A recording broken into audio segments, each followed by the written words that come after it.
Farming gold in Guild Wars 2 does not have to be boring. And right now, there are so many ways that you can count that you can generate at least 30 gold per hour. Gone are the days where we only had one or two good farming spots. Gone are the days where you had to do the same thing over and over to potentially make some gold. I will be mentioning a bunch of farms that you can do on a daily basis. I will also be mentioning how you can make gold from each farm and how much you can expect from each one. Alright, starting with number one, we have Dragonfall. The way this works is almost similar to RIBA and CF in the Silverwastes, if you are familiar with it. You head over to Dragonfall, and then you participate in events happening all over the 3 camps in the map. By doing that, you will get keys which you will use to unlock extremely rewarding chests that will spawn after completing the meta event, and after defeating champions in the champion train that also happens after the meta event. Those keys cannot be purchased and are only obtained from events. When it comes to monetizing this farm, apart from the loot and the unidentified gear that you get, you can consume the Mistborn motes that you obtain in return for some volatile magic. Use that volatile magic to purchase shipments from a volatile magic vendor, and I would personally go for the trophy shipment that gives you tier 6 material. It is almost always guaranteed to net you with a profit. From this farm, you can expect anywhere between 30 to 50 gold per hour. The second farm on our list will be Drizzlewood Coast South. This map involves going over all those objectives and defeating the enemies and taking the camps back for yourself. By doing events all over the map, you will get cash keys and obtain a currency called War Supply. Now, unlike the keys from Dragonfall, cash keys can be purchased using the war supplies, but they get more expensive after every 5 that you purchase, so I would usually buy 15 per day and then stop after that. Anyway, once you run the whole map and capture all objectives, you will then fight the final boss that will spawn some more chests that need keys to unlock. After that, similar to Dragonfall, there is a champion farm that will need a ton of keys, as each champion would reward you with 3 chests and you will come across 10 champions in a single run. Just as a tip, you can press on the occupied objective and use 5 war supplies to travel around the map and use only 1 to go back to the camp at the beginning of the map. Now, to make gold from this farm, all you have to do is sell the loot that you get and monetize the war supplies. One way to do that is to buy the intel documents and sell them at the trading post. You can expect anywhere between 20 to 40 gold per hour with this farm. Domain of Istan has 2 metas. One is called Great Hall, or GH in short, and the other is called Palawadan. Both metas are profitable, as you will be getting a total of 42 chests by completing both. The first one happens right here and rewards you with chests after every sub-event within the meta, and some more chests after defeating the final boss. But unlike previous metas, those chests do not need a key to unlock. The second meta, which is the longer and more profitable one, is called Palawadan. This one happens in this area every 2 hours and involves doing a few things before defeating the final boss. When doing this meta, make sure to loot all the chests after every sub-event and the other chests that spawn after defeating the final boss. You can monetize this farm with the loot that you got and by buying trophy shipments with the volatile magic that you get. You can expect anywhere between 20 to 40 gold per hour with this farm.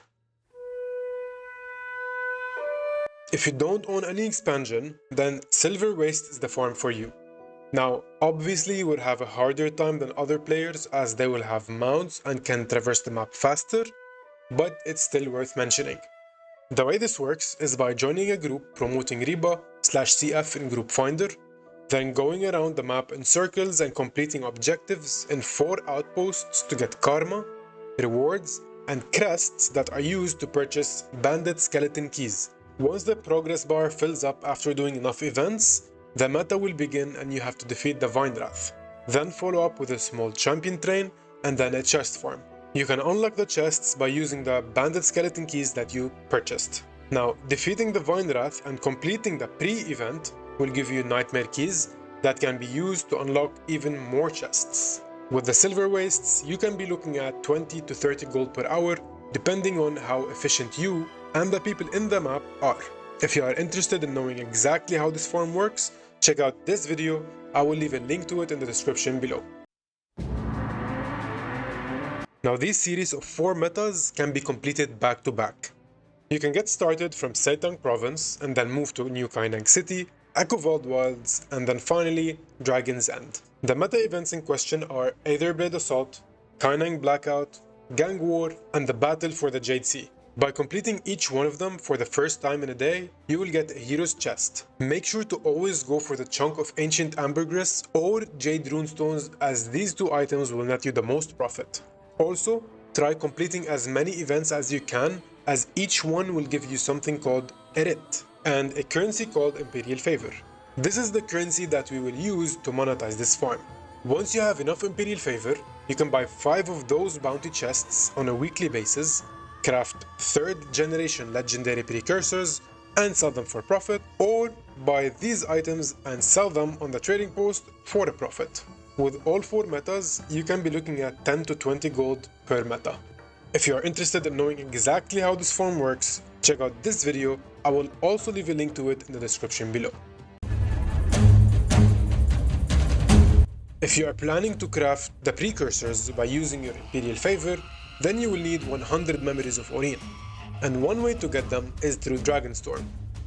This is a daily event that can be accessed from Eye of the North, and it will net you with 2 liquid gold and a bunch of other material, including the memories of Orien. Now, if you've done that for the day and you feel like farming a bit more, then just throw in a twisted marionette in the bunch for that extra 4 gold. This is a nice little event to run daily for just 15 minutes of effort, but good returns in the long run. Now, this farm is also an End of Dragons farm, but I figured I'd leave a dedicated section for it as it is a bit more technical. The way this works is by going to Giyala Delve and doing the meta in the first part of the map, which happens within these regions. Just make sure to get a breather from the NPCs all over the map and refresh it whenever you need, as you won't be able to survive without it. Also, make sure to flag as many events as you can to get Jade Miners keycards that are used to unlock chests that spawn after every major event and after defeating the final boss. Those keys or cards can also be purchased from the vendors in the map, but this is not really recommended as this will cut off from your total profit. Now, after defeating the final boss, make sure to participate in the chest farm that happens right after. This is where you will get a good chunk of the gold from this farm. Now, when it comes to monetization, the most gold that you will get is from the loot that you obtain from the events and the chests that you unlock throughout the whole process of the meta. In Giyala Delve, you will be looking at 20 to 30 gold per hour. If you have Secrets of the Obscure, that's great, as both maps that are included in the expansion feature metas that can give you a lot of gold. Complete the metas in both maps and make sure you get the Case of Captured Lightning in Skywatch Archipelago and the Pouch of Stardust from METAS. Both items can be obtained from the daily hero chest after completing the metas. The way you can monetize those is through crafting weapon skins called Stormforged and Storm's Eye weapons. Each piece can net you between 10 to 15 gold profit, and all you have to do is buy the recipes for the weapon skins from Lear in the Wizard's Tower. Or watch this video where I go over this process. I will leave a link to it in the description below. So apart from the skins that you will sell, include in the loot, and you are looking at 15 to 20 gold per day from each meta. When it comes to Heart of Thorns, you will need to do the metas in Auric Basin and Tangled Depths. These are the Octavine and Chuck Gerent.